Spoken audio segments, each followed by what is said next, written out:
$50 million. And as a result of that early example, our friends and allies have been incentivized to follow our example. I just spoke to the German Minister for International Development, and she told me that this morning Germany announced $50 million to help civilians caught in this sorry conflict. for getting here late, Providing folks, because this the is leadership necessary to get question aid period for flowing, Monday, to fight for the respect of October international humanitarian law, and we're putting our money 23rd. where our mouth is to get life-saving materials to civilians in the region. L'honorable député de Brampton South. Mr. Speaker, Canadians are concerned about the cost of housing and finding a home at the price they can afford. While the leader of the opposition continues to blame municipal mayors and councillors, we are committed to work side by side with all levels of government to increase housing supply. Can the minister explain how he is working with the local government to build more homes in my community of Brampton? L'honorable ministre du Logement. The Honourable Minister for Housing. I want to thank my honourable colleague, not only for his question today, but for hosting myself and the Prime Minister last week, where we announced an investment of $114 million alongside Mayor Patrick Brown for the city of Brampton. This investment, importantly, Mr. Speaker, is going to fast-track the construction of more than 3,100 homes over the next 3 years and more than 24,000 over the next decade. Mr. Speaker, by working with municipal councils and identifying the most ambitious plans in the country, we're going to be able to solve Canada's national housing crisis, starting right in that members' community in the city of Brampton. All right, here we are. Thank you. L'honorable député de Foothills. After 8 years, farmers can no longer carry the burden of this NDP Liberal government. In a letter to the Prime Minister, vegetable farmers warned Canadians of why this Prime Minister is not worth the cost. The price of fresh vegetables is already up 12%, and the Liberals' front-of-pack warning labels on food will cost the industry $2 billion. Wow. But now the Prime Minister's nonsensical package changing on produce will increase the price of food 30%. Costs that will be passed directly to the consumer. So why is the Prime Minister increasing the cost of food by 30%?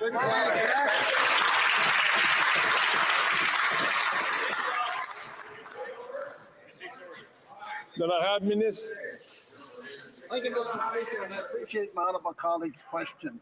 And he's fully aware that we're dealing with the food chain in order to deal with the cost and price of food. And we understand the price of food is too high.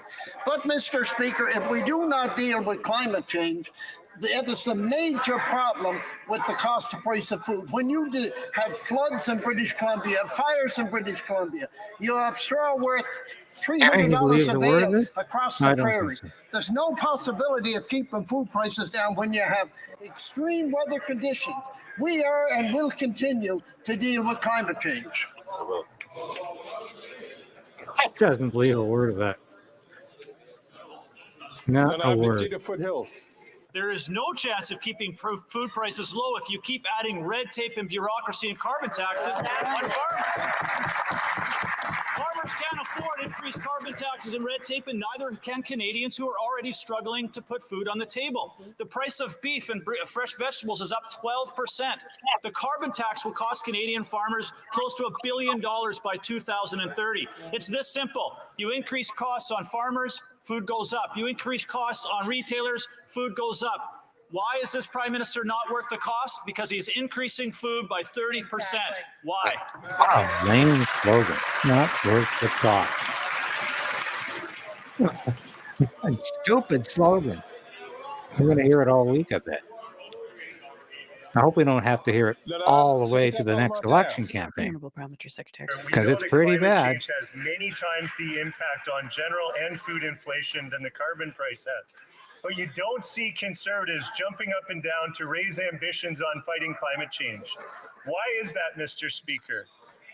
When Canadians want more action on climate change, they're regressive and promote climate denial. We all know it is. Let me also clarify that the vast majority of low and middle income families get more money back than they pay through the quarterly rebate. So when conservatives want to take away those payments, who are they actually advocating for? Exactly.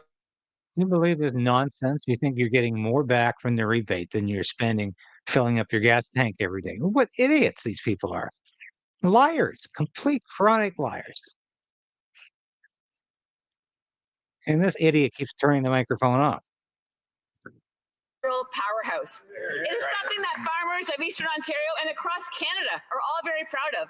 After 8 years, this Liberal NDP government's fanatical pursuit of failed, ideologically driven economic policy is crushing Canadian farmers, and too many families can't even afford nutrition food.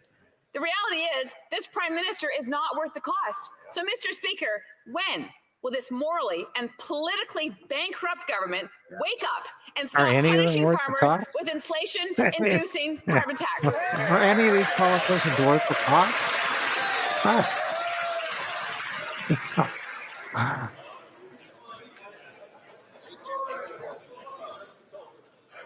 It's such a farce. Why they could possibly keep repeating Mr. that. Speaker, if Conservatives really cared about grocery prices, then why aren't they supporting our Affordability Act in this House? They've stated repeatedly over and over again that they're going to That's vote like the against measures Anti-Inflation that will Act in the increase States. competition This and is bring such down food prices for news speak. Canadians. Are they to expect us to believe that common sense means working against the interests of Canadians? We're fighting for affordability for Canadians every step of the way. The Conservatives should get on side and support our Affordability Act. Affordability. L'honorable député de la Beauce. Monsieur le Président, après 8 ans. Mr. Speaker, after 8 years, the government is punishing Canadians with its harmful tax. Canadians are having trouble feeding their families, and demand for food banks has shot up. For the 4th month in a row, Quebec is the most affected by inflation. That's what happens when the Bloc Liberal coalition is insisting on imposing a tax and wants to radically increase prices. It's expensive to vote for the Bloc. Will they cancel their infamous tax today?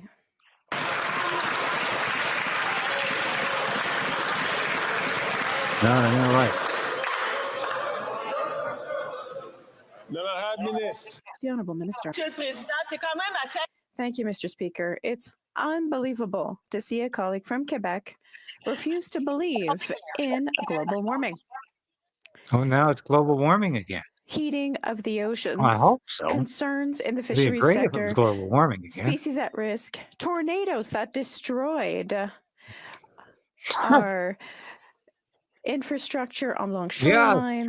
It's all due to climate change. They have all no those plan. forest fires. They would cut all the plants. That's what the Wonder Conservatives why are the carbon like. tax hasn't had any effect on the forest fires. Chers collègues, s'il vous plaît, si The Dear level of colleagues, morons is please, just if I could incredible. ask you once again not to speak before being recognized by the speaker. The honourable member for Berthier-Masquinongé. Mr. Speaker, last Saturday in Quebec, organizations and unions protested to demand an end to closed work permits for temporary foreign workers and their right. Closed permits put workers in a state of total dependence on their employer, and unfortunately, some employers take advantage. The Bloc Québécois has finally succeeded in bringing this issue to committee. Can we count on the government to tell temporary foreign workers listening to us that we're working on solutions and that closed permits will... Anyway, that seems to be the consensus. Trudy Kwanzi, I just see your comment here. This new speaker is a buffoon. That's probably very generous. I have never seen a more ideological, more partisan speaker in the time I've been watching Parliament. But he doesn't seem to have a grip on anything he's doing either. So he's the worst of both worlds. He's an ideologue, he's a partisan, and he's inept. Doesn't seem to know have a clue what he's doing. But wants to push everybody around at the same time. But I say again, are you sick of hearing the Conservatives say not worth the cost? Can't they do better than that? Isn't this about more than just not being worth the cost? This is a prime minister who is destroying the country. This is a Liberal government that is destroying the country. We're not quibbling about a few dollars here. And it just amazes me that they can't do better than that. But, Appreciate the question from my colleague, and I'm very sympathetic to it. We have temporary foreign workers in Canada, and we have improved the quality of inspections. We're working with support organizations for migrant workers in the country. We've also opened up opportunities for people to access permanent residency. We're working on it. L'honorable député de St. Margaret, South. The honourable member for St. Margaret South. For 8 years, the Affordable Housing Association of Nova Scotia said that homelessness has gone up by 400% in Halifax since 2019 because the cost of everything has gone up, which has been caused by this NDP Liberal government. And even Atlantic Canada Liberal MPs agree the cost of living crisis is caused by the carbon tax. This Prime Minister is just not worth the cost, and Canadians are suffering. When will the NDP Liberal government axe a tax, carbon tax, so Canadians can keep their homes? Here, here. L'honorable ministre. Mr. Speaker, you know, it's fascinating. I was with the head of the Affordable Housing Association for Nova Scotia just a couple of weeks ago when we were announcing a $79 million investment in Halifax. It's going to build more homes in that city. It happened to be on the location of an affordable housing project that only exists because it was funding through the federal government's national housing strategy. If the honourable member wants to address housing policy, I would suggest he talks to some of his colleagues who plan to raise taxes on home builders and cut funding for home building. Sure. Mr. Speaker, we're going to continue to make the investments necessary to put over the roof over the head of Canadians. I hope he gets with the times and joins us.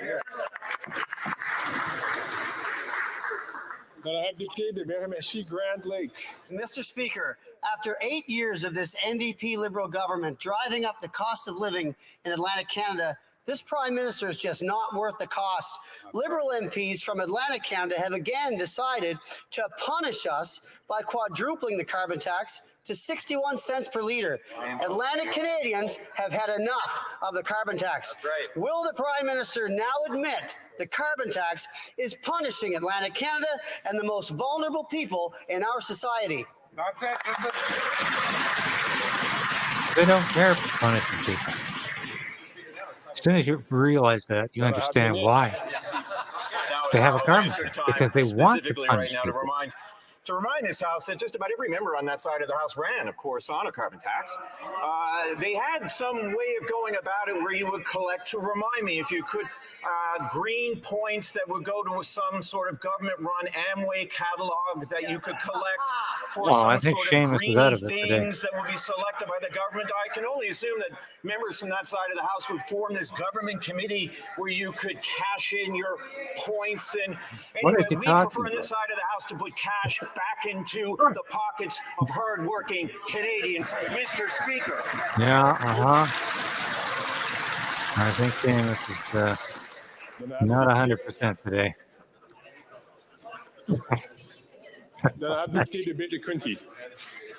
Mr. Speaker, if RBC takes over HSBC, it'll mean that Canada's #1 bank will swallow up Canada's #7 bank and its 800,000 mortgage customers in one big gulp.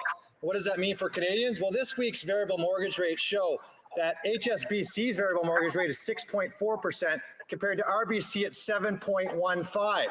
That means for a family in Toronto or Vancouver with $500,000 mortgage will pay over $312 more per month over the $1,000 they're paying when they remortgage. Will this minister reject this merger, or will she prove once again that this Prime Minister is just not worth the cost? Yeah.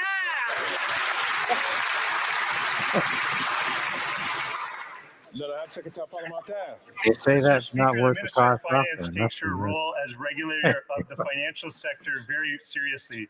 As the Department of Finance stated on November 29th of last year, the Minister of Finance's decision on the acquisition will be informed by all required regulatory review processes, including those administered by the Office of Superintendent for Financial Institutions and the Competition Bureau. I want to assure everyone that our government is committed to supporting competition because we know competition is in the best interests of Canadians.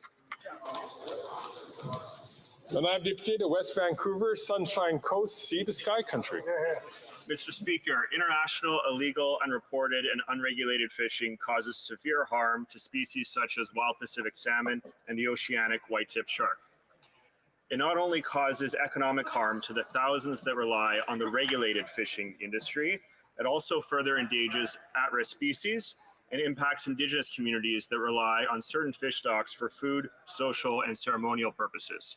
Can the Minister of Fisheries, Oceans, and the Canadian Coast Guard provide an update to this House on the critical work our government is doing to combat international illegal fishing? The Honourable Minister. Thank you, Mr. Speaker.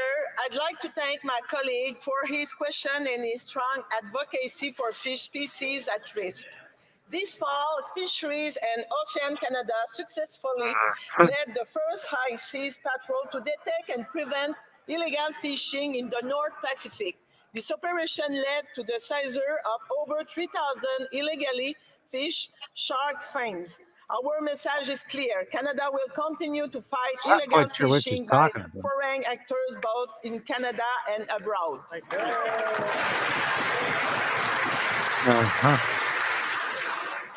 Deputy Brantford. Mr. Speaker, the RCMP ended the SNC investigation due to this Prime Minister's refusal to gain access to cabinet documents. It doesn't stop there. During my recent inquiry with the Auditor General, the NDP Liberal Cover-Up Coalition adjourned the meeting, leaving crucial questions unanswered. Over the last 8 years, this Prime Minister has spent years concealing his role in the SNC scandal. He is not worth the cost. When will he finally produce the documents as requested by the RCMP?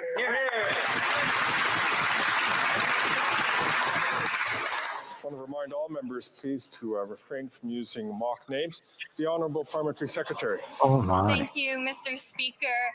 As the RCMP have confirmed, there is no active investigation.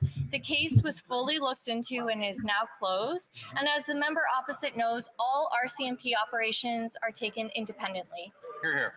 No, we don't know that. Let I have Deputy Brantford Brant. Mr. Speaker, that response is the opposite definition of transparency and accountability. In 2019, after being found guilty of breaching the Conflict of Interest Act, the Prime Minister claimed he took full responsibility for his mistakes. Yet here we are after 5 years, and the RCMP confirms that the Prime Minister refused to release all the documents as requested.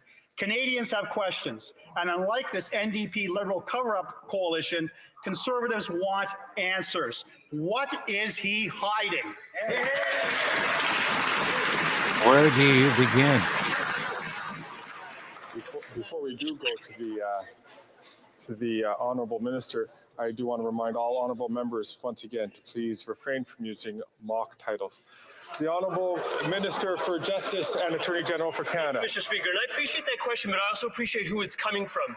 The member opposite is somebody who I've worked with in the past on the Justice Committee, somebody who knows the criminal justice system in this country and the difference between political operations and policing operations. There's a bright line in a democracy between those Not two anymore, things. there isn't. In a democracy, we don't instruct police officers how to do their job. The RCMP conducted an independent investigation, concluded there was no further investigation merited. We trust the RCMP in this country to do their jobs independently. I wish my colleague opposite would do the same. Of course, you can't believe a word of that. You know the RCMP is following political direction. You know what's going on here. We see that these Liberals can't help but line the pockets of their friends. And this Prime Minister simply isn't worth the cost to Canadians. His green tech slush fund is being used to funnel money into the pockets of insiders. Now, the chair of the board is a friend of the Prime Minister. Annette Verschaeren has received millions of dollars from the same fund for which she is chair. Wow. How many more Liberal insiders have gotten rich from this slush fund? Who got rich?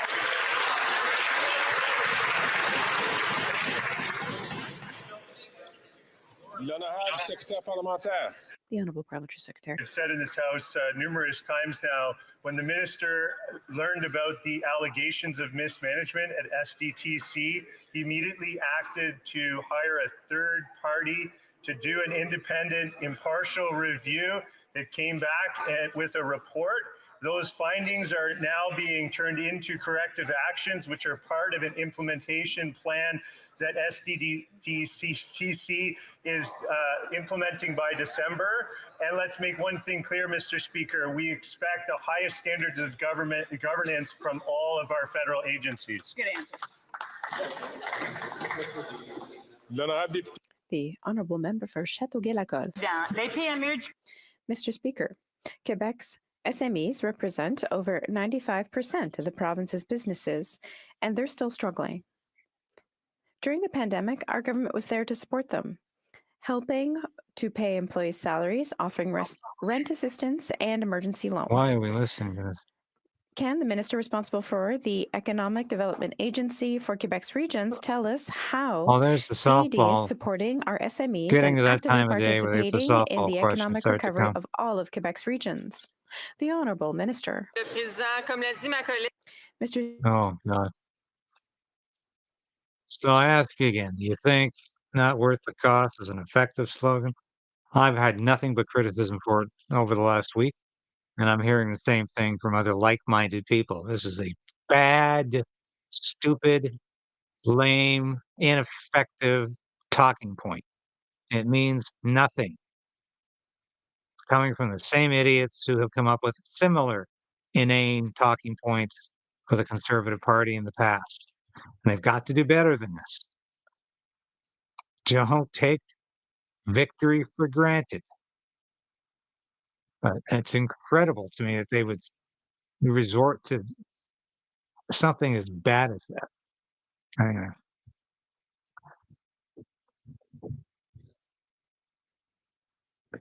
Yeah. You know, I think she never changes the clothes she wears in question today. Well, you're propping them up.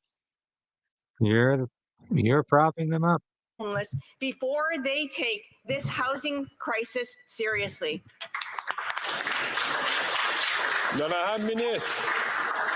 Mr. Speaker, I sincerely thank my honourable colleague for her concern regarding the need to invest in affordable housing. Anyway, you're going to get another non-answer. Another good question from Trudy Quansney. The only way to have an election before 2025 is to get either the Bloc or the NDP to vote with the Conservatives in a non-confidence motion. The NDP might do that simply because they see their own political suicide in continuing to prop up the Trudeau government. That's their only hope. Because if we don't get rid of this Trudeau government before the next 2 years, there's more legislation coming that's going to be difficult to get rid of, and it's going to do a lot of damage in the short term. So we need to get rid of Justin Trudeau before 2025. And then we must convince enough parliamentarians that the country is at stake and free speech will be at stake because there's another bill coming that's going to be devastating to our free speech in Canada. I've been talking about it, and I'll keep talking about it every day. When people get through, they're being told that staff is swamped. Mr. Speaker, at a time when citizens are struggling to make ends meet, can the minister just make sure his staff solves the problem once and for all? The Honourable Minister. Thank you, Mr. Speaker. I thank my honourable colleague for Richmond Arthabaska for his question. I recognize that there were problems with the program's implementation, but since then, Natural Resources Canada set up measures to improve access to the program so that people can renovate their homes, make them more energy friendly, and save money on their energy bills and reduce greenhouse gases, which the Conservatives opposed. And in fact, they'd get rid of that program if they took power. We'll continue to work with all Canadians on climate change and affordability. That is the end of question period. We have. Earlier in question period, twice you referenced a mock title that members are not supposed to use. And I know a number of us are confused as to what that may be. So I'm wondering if the speaker could clarify what that term is so that we cannot make that same mistake again going forward. Oh, yes. What is he talking about? I thank the honourable member what from is the South speaker Shore, St. talking Margaret's for that. The term that was being referenced, I will get back to the honourable member from Brantford Brant, as well as to the member from South Shore St. Margaret's on this shortly, and I will share that with the House at that time.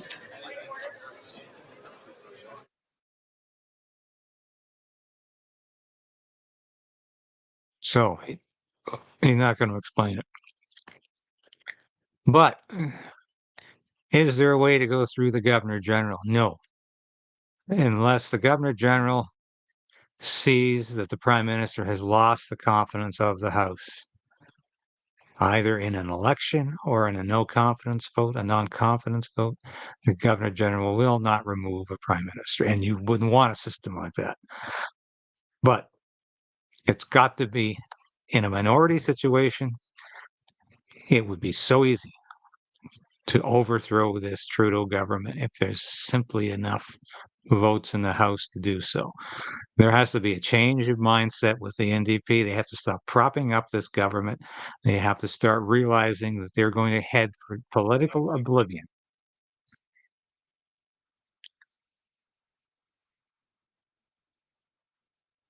Was the NDP, I hope I got this right, the NDP Liberal cover-up coalition. Get out of here. I might not He doesn't have like that. the term correctly, but that is what I was referring to. Why? Just overrule this guy. We gotta get rid of the speaker. He is a liability. Anyway, thanks for watching today. We'll be back a little earlier tomorrow. Sorry we missed the first portion of the question period, but we will be back tomorrow. And hope you enjoyed as little as we did see today. But we'll see more tomorrow. And thanks for watching. I'll be doing a broadcast tomorrow as well to talk about a lot of things that are happening right now, including censorship bills and the latest on the medical assistance in dying program that keeps getting bigger and bigger and including more and more people. So I think it's very important we look at that. Thanks for watching today. We'll be with you tomorrow.